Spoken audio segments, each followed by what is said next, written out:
Yo quisiera pues también mandar un saludo a las personas que nos están viendo en esta presentación y sobre todo a las víctimas y a las organizaciones de la sociedad civil a quien quisiera mencionar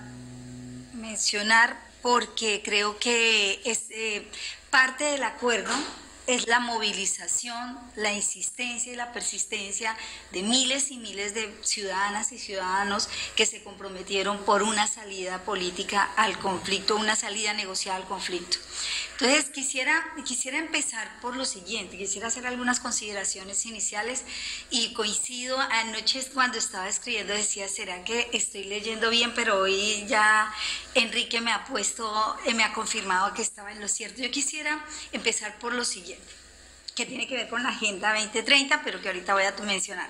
Lo primero que quisiera destacar como motivo de conmemoración para Colombia, a 5 años de la firma del acuerdo, es que Colombia optó por una salida negociada con una de las guerrillas más grandes y de una existencia amplia en el tiempo, más de 5 décadas de existencia de la guerrilla.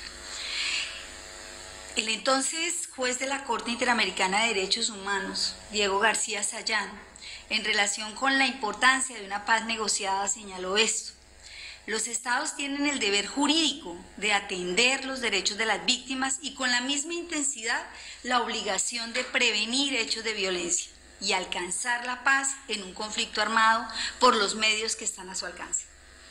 Esta es una interpretación del derecho internacional, como lo decías, de que esto va tejiéndose y va instalándose como una necesidad. A veces los discursos parecieran decir es que no hay posibilidad de construir la paz, pero creo que el derecho ha ido reconociendo y la humanidad ha ido reconociendo que esta es no solamente una posibilidad, sino un derecho y una obligación.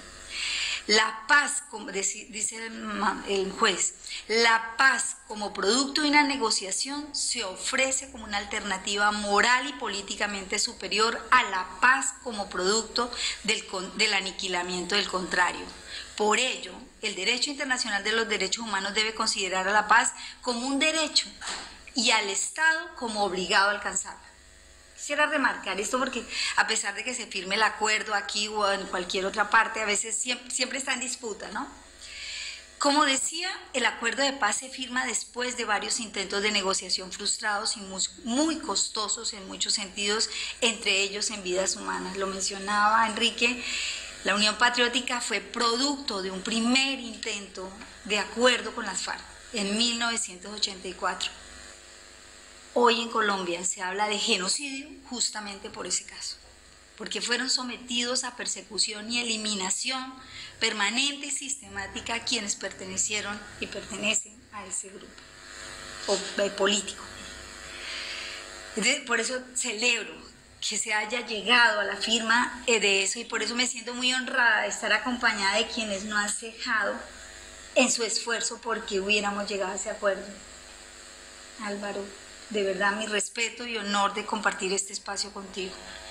Lo segundo que quisiera celebrar, y es la lectura que entiendo, escribía yo anoche, se propone con estas jornadas de balance sobre los acuerdos de paz en Colombia y Guatemala, es que la comunidad internacional y los gobiernos que se comprometieron con el impulso del acuerdo de paz dieron un paso adelante bajo los principios de la Carta de Naciones Unidas y que se retoman en los objetivos del desarrollo sostenible incluidos en la Agenda 2030.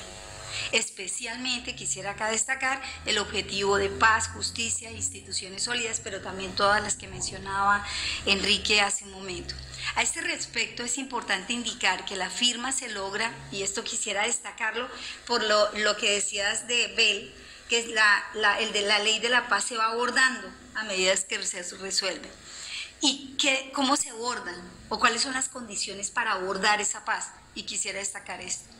Se llega a la firma de este acuerdo por la confluencia de distintos factores, pero quisiera mencionar lo siguiente: la voluntad política de las partes y la confluencia de distintas voluntades, compromisos éticos, políticos y sociales, figuras de distintos órdenes, gobiernos, comunidad internacional, organizaciones sociales y de víctimas, organismos humanitarios y expertos nacionales e internacionales, acompañaron, apoyaron y asesoraron el proceso de entendimiento, de reconocimiento y acuerdo entre las partes. Estos actores han mantenido su presencia, apoyo y compromiso en la implementación del acuerdo, lo cual ha significado tener mejores condiciones. Quiero destacarlo porque no es menor. Esa persistencia ha significado tener mejores condiciones para sortear diversas dificultades y obstáculos en el cumplimiento de lo acordado. Porque como se ha dicho aquí, ayer lo mencionaban, los procesos de paz tienen, por una parte, la etapa del acuerdo y la firma de ese acuerdo, y por otro lado, el proceso de construcción de paz. Y ahí es donde está quizás uno de los desafíos más grandes. El camino de construcción de paz en que nos encontramos hoy en Colombia, diría que tiene por un lado un escenario no exento de dificultades, obstáculos, incomprensiones, desencantos, escepticismos y el mantenimiento de posturas o posiciones que se resisten a reconocer lo que es ya un hecho político, social y jurídico vinculante, así como también contextos globales e internos desafiantes. La pandemia ha impactado la celeridad en los procesos de implementación y la persistencia del conflicto armado con otros grupos armados, que es necesario pensar también en una salida negociada. Por otro lado, también está la perspectiva de quienes vemos oportunidades, esperanzas y expectativas por un futuro mejor. Quiero compartirles que mujeres, hombres, jóvenes de distintas edades, algunos que viven con discapacidad, que residen en zonas rurales y urbanas, personas con orientaciones e identidades sexuales diversas, comunidades y pueblos étnicos que habitan cada día en medio del conflicto, están persistiendo y resistiendo y asumiéndose como agentes de cambio para las generaciones de hoy y del mañana. Ahora, sabemos que el camino de construcción de paz estará siempre sometido a este tipo de situaciones, cuando se trata de abordar y reconocer las consecuencias de las masivas violaciones a derechos humanos en el marco del conflicto armado interno, conflictos armados prolongados, y asumir la transformación o con determinación la transformación de las causas del conflicto siempre generará este tipo de tensiones. ¿Cómo enfrentar y superar los obstáculos y afianzar las esperanzas con un futuro mejor? Esa es la agenda acordada en La Habana, que tiene consistencia con la Carta Constitucional de 1991. Por ello es crucial que se cumpla de manera integral, rápida y sincrónica todas las partes del acuerdo. El proceso de construcción de paz también requiere voluntades, persistencias, creatividad e involucramiento activo de los distintos sectores de la población, los partidos políticos, las instituciones, los medios de comunicación y la comunidad internacional. La paz es un derecho y un deber que demanda tomar acciones cada día. Es una posición moral y ética contra la injusticia, la desigualdad y la negación del derecho a la vida digna. Frente a las elecciones próximas, el cumplimiento integral de los acuerdos y la agenda de paz tienen que estar presentes. No voy a hablar del sistema en su conjunto porque creo que el doctor Reyes lo va a hacer, pero solamente quisiera decir esto para introducir lo que es la unidad, lo que ha sido la implementación de la unidad.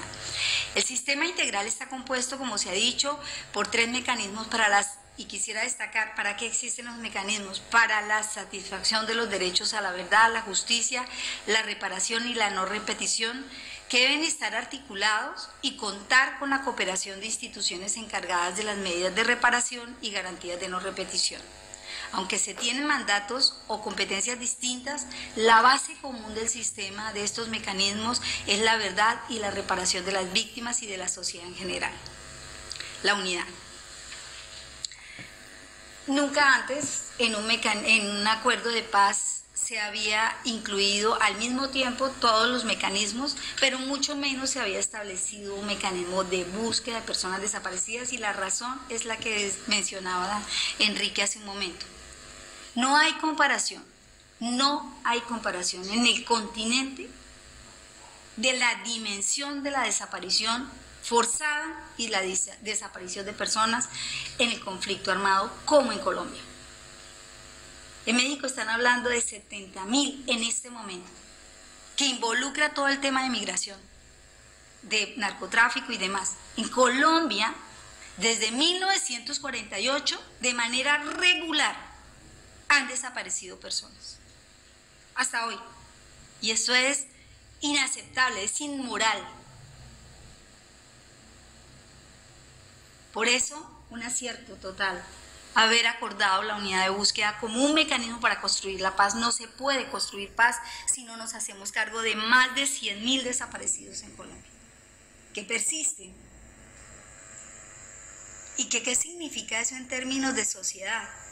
Que hay miles de mujeres de nuevas generaciones heredando la búsqueda, haciéndose cargo de la incertidumbre y del dolor que significa no saber. Y creo que esto es sumamente importante de también celebrar. Quiero empezar por enfatizar que la búsqueda de las personas desaparecidas es un derecho y una obligación jurídica y exigible de manera inmediata. Y lo digo porque la unidad se crea, voy a decir enseguida, se crea como un mecanismo humanitario extrajudicial, y entonces esto manda como un mensaje de buena voluntad, de que ojalá Dios quiera podamos encontrarlo. No, es una obligación jurídica. Es una obligación jurídica vinculante para los estados y es un derecho de las víctimas y la sociedad saber qué ha pasado con los desaparecidos y las desaparecidas. Y eso me parece que es muy importante de tenerlo en la mente. O sea, es tan importante establecer la justicia en términos de responsables como también la verdad en términos de saber qué pasó, pero también en el mismo nivel saber dónde están esas personas desaparecidas, qué pasó con ellas. Me honra liderar un proyecto tan desafiante como importante para la construcción de paz en Colombia. Este proyecto representa la puesta en marcha de una entidad inédita en la estructura del Estado y con muy pocas experiencias comparadas en el mundo. Esta institución representa la respuesta postergada durante años a una exigencia persistente de miles de familias que buscan a sus seres queridos, que incidieron ante la mesa de negociación y que fue reconocida y atendida por las partes. La búsqueda de la verdad sobre las personas desaparecidas no cesa hasta no saber. Históricamente, pasen los años que pasen, van a seguir preguntando. Y creo que ustedes están enfrentando esto en este país. Esta institución implica un cambio en la respuesta del Estado, radical y coherente con la necesidad de quienes buscan a sus seres queridos, reconociendo que la búsqueda en un proceso judicial es ineficiente para atender las urgentes necesidades de las personas y la prioridad que debe darse en dicho proceso a las personas y su incertidumbre. Esta es una entidad del Estado. También esto es muy importante. ¿Por qué? Porque hay mecanismos de búsqueda, pero no necesariamente son del Estado. Son instituciones del Estado con esta naturaleza. Es de creación constitucional, ya lo mencionaba el doctor Leiva, se estableció, se adoptó una reforma a la Constitución que incorporó el sistema integral como parte de la Carta Constitucional. Es una entidad autónoma e independiente respecto a los poderes que estructuran la organización ordinaria o permanente del Estado. Es extrajudicial, es decir, no recopila pruebas y no determina responsabilidades individuales. Y humanitaria, porque tiene en el centro las víctimas para agilizar las acciones de búsqueda. El método de trabajo de la unidad es la confidencialidad, que le da inmunidades y facultades. El periodo establecido para la unidad es 20 años de existencia. Prorrogables, dice. La ley podrá prorrogar. Y yo creo que hay una buena comprensión de la dimensión y la dificultad. O sea, contrario a la jurisdicción o la comisión que saben cuándo van a dictar sus sentencias y cuándo van a sacar su informe, la unidad hace todos los días muchas cosas por encontrarlos, pero no puede garantizar cuándo los va a encontrar. Porque la desaparición tiene por su propia naturaleza el ocultamiento. La competencia de la unidad es las personas desaparecidas antes del 1 de diciembre del 2016, que entró en vigencia el acuerdo, en circunstancias relacionadas con el conflicto armado, independientemente del rol que hayan tenido en el conflicto armado, tanto la persona desaparecida como quien lo busca. Por eso, la unidad enfoca sus esfuerzos en la búsqueda de las personas desaparecidas forzadamente, es decir, por razones políticas, personas secuestradas que la familia no volvió a saber, reclutadas que tampoco se volvió a saber sobre ellas, y la búsqueda de las personas que participan en las hostilidades, sean ellos miembros de la fuerza pública o de los grupos armados.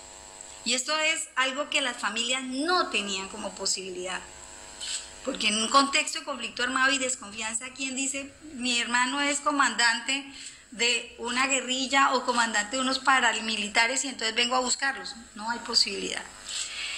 La entrada en funcionamiento de la unidad ocurrió en agosto del 2018, aunque las condiciones para el desarrollo de su mandato empezaron en junio del 2019. ¿Cuál es el mandato de la unidad? Ya voy a terminar, Santiago. Dirigir, coordinar y contribuir a la búsqueda de las personas desaparecidas forzadamente y a las dadas por desaparecidas en el contexto del conflicto armado. ¿Qué significa buscar? Buscar a una persona desaparecida forzadamente o dada por desaparecida es establecer y determinar cuál fue su suerte. ¿Está viva o está muerta? Es la pregunta esencial de todos los familiares. Y determinar cuál es su paradero y llevarlas a sus familiares y a las comunidades cuando ello es posible. Finalmente, quiero mencionar, son muchos los avances que hemos tenido francamente, pero quiero mencionar solo algunos que son posibles por un equipo de trabajo comprometido, profesional, dedicado con absoluta convicción a atender estas necesidades de búsqueda y del que me siento honrada representar y dirigir. ¿Cuáles son los avances de la unidad? Colombia cuenta por primera vez con una estrategia nacional y territorial de búsqueda de las personas desaparecidas forzadamente y de las personas desaparecidas, dadas por desaparecidas, que estructura, planifica y organiza la búsqueda en territorios priorizados con la participación de las víctimas y las organizaciones de la sociedad civil y en coordinación con las entidades con competencia en la búsqueda a nivel nacional y territorial. Bajo esta estrategia tenemos un plan nacional de búsqueda y 20 planes regionales que involucran la búsqueda de 27.000 personas. Con una lógica distinta, pero más o menos en la misma lógica de los macrocasos que describía el profesor Leiva. La búsqueda bajo planes regionales asocia desaparecidos por tiempos, por tipo de comunidades, por periodos históricos y por territorios. Y se estructura el plan regional asociando no solamente las solicitudes, sino también las personas reportadas como desaparecidas en un periodo histórico determinado. Esos son los planes. Entonces son planes que no buscan uno por una persona, sino que buscan masivamente a las personas bajo una, como digo, una estructura, una planificación y una organización. El segundo elemento importante de los avances de la unidad es la tarea pendiente, que nos hemos hecho cargo de la tarea pendiente del Estado en relación con quiénes son los desaparecidos, cuántos son los desaparecidos. Esta tarea ha sido asumida con la unidad en relación con las personas y en este momento hemos depurado algunas fuentes de información, nos falta muchísimo, que nos ha permitido decir hoy que en este momento, pero todavía con un horizonte de todavía completar información, podemos decir con certeza que tenemos 99.000 registros depurados. Es decir, que no están repetidos, que tienen información completa de las personas desaparecidas. Esto es una noticia. ¿Qué nos ofrece este ejercicio inicial? Información que contribuye a la verdad de lo ocurrido durante el conflicto armado con las personas desaparecidas. Una, ya lo decía, que desde 1948 aparecen reportes de manera invariable cada año de personas desaparecidas. Esos reportes muestran de manera más o menos consistente dos etapas críticas de la desaparición de personas en Colombia. Los años 80, de la desaparición forzada a través de agentes del Estado, organismos de seguridad del Estado, y entre el 99 y 2005, que es el fortalecimiento de la estrategia paramilitar en Colombia. La desaparición forzada, esta es otra información que nos brinda este universo, ocupa el mayor porcentaje de las cifras. Esa información nos indica que las desapariciones tuvieron lugar en todos los territorios, aunque en algunas zonas con mayores reportes. El registro mayor de personas desaparecidas fueron hombres. Y en relación con las mujeres y con orientaciones sexuales o identidades sexuales distintas, no hay información disponible. Es incompleta o no existe. eso es lo que nos está mostrando este tema. La información recogida por las distintas instituciones, como decía, no es completa, suficiente y consistente para poder caracterizar a los sectores de la población que fueron desaparecidos, ni sus condiciones sociopolíticas y económicas. 3. Avances. La recolección de información por parte de los firmantes del acuerdo y los comparecientes ante la jurisdicción que contribuyen a la verdad sobre la suerte y paradero de las personas desaparecidas. Hemos encontrado y recuperado los cuerpos de 34 personas con estos aportes, y a mí me parece que esto es sumamente importante. Cesó el sufrimiento de una mamá que llevaba 18 años buscando a su hijo reclutado a los 13 años. Esto es una gran noticia. 4. La articulación del mecanismo extrajudicial humanitario con el judicial para obtener mayores impactos en la búsqueda de las personas desaparecidas, que son las medidas cautelares de la jurisdicción. 5. El fortalecimiento de la respuesta del Instituto de Medicina Legal. Hemos trabajado profundamente y decididamente con ellos para poder ampliar la capacidad y decantar la información y completarla. Construcción de los enfoques diferenciales, técnicos y de género que garanticen procesos de búsqueda que incluyan, reconozcan los conocimientos y experiencias de quienes buscan y escuchen las necesidades de las víctimas en la búsqueda, es un avance importante. Y finalmente, el alivio del sufrimiento de más de un centenar de familias y comunidades que pudieron concluir su proceso de búsqueda con el apoyo de la unidad, incluido el hallazgo de 5 personas vivas que llevaban entre 30 y 21 años de no haber tenido contacto con sus familias en razón del conflicto. Eso me enorgullece mucho y digo, es el trabajo enorme, comprometido de un número importante de personas que hacen parte de la unidad. Muchísimas gracias.